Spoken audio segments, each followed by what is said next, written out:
ಆತ್ಮೀಯ SLC ಪರೀಕ್ಷೆ ಬರ್ತಿರ್ತಕ್ಕಂಥ ವಿದ್ಯಾರ್ಥಿಗಳೇ, ಮಾರ್ಚ್ 21ರಿಂದ ಏಪ್ರಿಲ್ 4ರವರೆಗೆ ಒಂದು SLC ವಾರ್ಷಿಕ ಪರೀಕ್ಷೆ 1ರ ಪರೀಕ್ಷೆಗಳು ನಡೆದಿವೆ.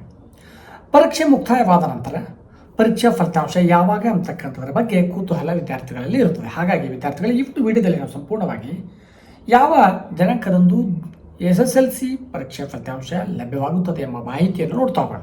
ಯಾಕಂದರೆ ಈಗಾಗಲೇ ತಮಗೆ ತಿಳಿದಿರುವ ಹಾಗೆ ಮಾರ್ಚ್ 21ರಿಂದ ಏಪ್ರಿಲ್ 4ರವರೆಗೆ ಸುಮಾರು 8.96 ಲಕ್ಷ ವಿದ್ಯಾರ್ಥಿಗಳು ಪರೀಕ್ಷೆಯನ್ನು ಬರೆದಿದ್ದಾರೆ.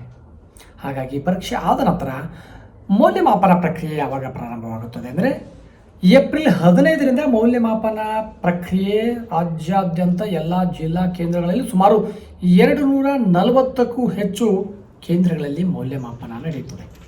ಇದಕ್ಕಾಗಿ ಸುಮಾರು 75,000ಕ್ಕೂ ಹೆಚ್ಚಿನ ಶಿಕ್ಷಕರನ್ನು ಈಗಾಗಲೇ ಕರ್ನಾಟಕ ಶಾಲಾ ಶಿಕ್ಷಣ ಮತ್ತು ಮೌಲ್ಯ ನಿರ್ಣಯ ಮಂಡಳಿಯವರು ಆದೇಶವನ್ನು ನೀಡಿರುತ್ತಾರೆ. ಸುಮಾರು 75,000ಕ್ಕಿಂತ ಹೆಚ್ಚು ಶಿಕ್ಷಕರನ್ನು ಈ ಒಂದು ಪ್ರಕ್ರಿಯೆಯಲ್ಲಿ ಭಾಗವಹಿಸಿರುತ್ತಾರೆ. ಹಾಗಾಗಿ 15ರಿಂದ ಪ್ರಾರಂಭವಾಗ್ತದೆ, ಏಪ್ರಿಲ್ 15ರಿಂದ ಪ್ರಾರಂಭವಾಗ್ತಕ್ಕಂಥ ಮೌಲ್ಯಮಾಪನ ಅಂದಾಜಿನ ಪ್ರಕಾರ ಗರಿಷ್ಠವಾಗಿ 8ರಿಂದ 10 ದಿನದಲ್ಲಿ ಈ ಒಂದು ಪರೀಕ್ಷೆಯ ಮೌಲ್ಯಮಾಪನ ಪ್ರಕ್ರಿಯೆ ಪೂರ್ಣಗೊಳ್ಳುತ್ತದೆ.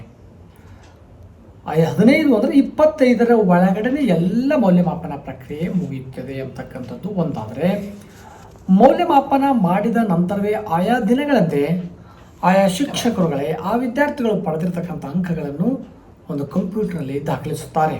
ಹಾಗಾಗಿ ಪರೀಕ್ಷಾ ಫಲಿತಾಂಶವನ್ನು ನಾವು ಮೌಲ್ಯಮಾಪನ ಪ್ರಕ್ರಿಯೆ ಮುಗಿದ ನಂತರ ಮತ್ತೆ 1 ವಾರ ಅಥವಾ 10 ದಿನ ಗರಿಷ್ಠವಾಗಿ ತೆಗೆದುಕೊಂಡಾಗ ನಮಗೆ ಮೇ ಮೊದಲ ವಾರದಲ್ಲಿ ಅಂದರೆ 25ಕ್ಕೆ ಮೌಲ್ಯಮಾಪನ ಮುಕ್ತಾಯವಾದರೆ ಅದಕ್ಕೆ ಒಂದು 10 ದಿನಗಳು ಸೇರಿಸಿದರೆ ಮೇ 5 ಆಗುತ್ತದೆ. ಹಾಗಾಗಿ ಮೇ 5ರಂದು ಕೊನೆಯ ದಿನಾಂಕ ಅಂತ ಹೇಳ್ಬೋದು ಪರೀಕ್ಷೆ ಫಲಿತಾಂಶಕ್ಕಾಗಿ. ಅದಕ್ಕಿಂತ ಪೂರ್ವದಲ್ಲಿ ಅಂದರೆ ಮೇಯ ಮೊದಲ ವಾರದಲ್ಲಿ ಅಧಿಕೃತವಾಗಿ SSLC ಪರೀಕ್ಷೆಯ ಫಲಿತಾಂಶವನ್ನು ನಾವು ವೀಕ್ಷಿಸಬಹುದಾಗಿದೆ. ಹಾಗಾಗಿ ವಿದ್ಯಾರ್ಥಿಗಳೇ, ಕಳೆದ ಬಾರಿ ಮೇ 9ರಂದು ಈ ಒಂದು SLC ಪರೀಕ್ಷೆಯ ಫಲಿತಾಂಶ ಲಭ್ಯವಾಗಿತ್ತು. ಏಕೆಂದರೆ ಕಳೆದ ಸಾಲಿನಲ್ಲಿ ವೆಬ್ ಕಾಸ್ಟಿಂಗ್ ಮಾಡೋದ್ರಿಂದ ಅನೇಕ ವಿದ್ಯಾರ್ಥಿಗಳು ಅನುತ್ತೀರ್ಣರಾದ ಪ್ರಯುಕ್ತ ಹಾಗೂ ಲೋಕಸಭಾ ಚುನಾವಣೆ ನಡೀತಿರ್ತಕ್ಕಂಥ ಸಂದರ್ಭದಲ್ಲಿ ಆ ಇಲಾಖೆ ಯಾವುದೇ ಸ್ವತಂತ್ರವಾಗಿರ್ತಕ್ಕಂಥ ನಿರ್ಧಾರವನ್ನು ಕೈಗೊಳ್ಳಲು ಸಾಧ್ಯವಾಗಿದ್ದಿಲ್ಲ. ಹಾಗಾಗಿ ಒಂದು ಆಂತರಿಕ ಅಂಕಗಳನ್ನು ಜೊತೆಯಲ್ಲಿ ಗ್ರೇಸ್ ಮಾರ್ಕ್ಸನ್ನು ನೀಡಬೇಕು ಅಂತಕ್ಕಂಥ ನಿಟ್ಟಿನಲ್ಲಿ ಗ್ರೇಸ್ ಮಾರ್ಕ್ಸನ್ನು ನೀಡಿ ಅನೇಕ ವಿದ್ಯಾರ್ಥಿಗಳನ್ನು ಉತ್ತೀರ್ಣ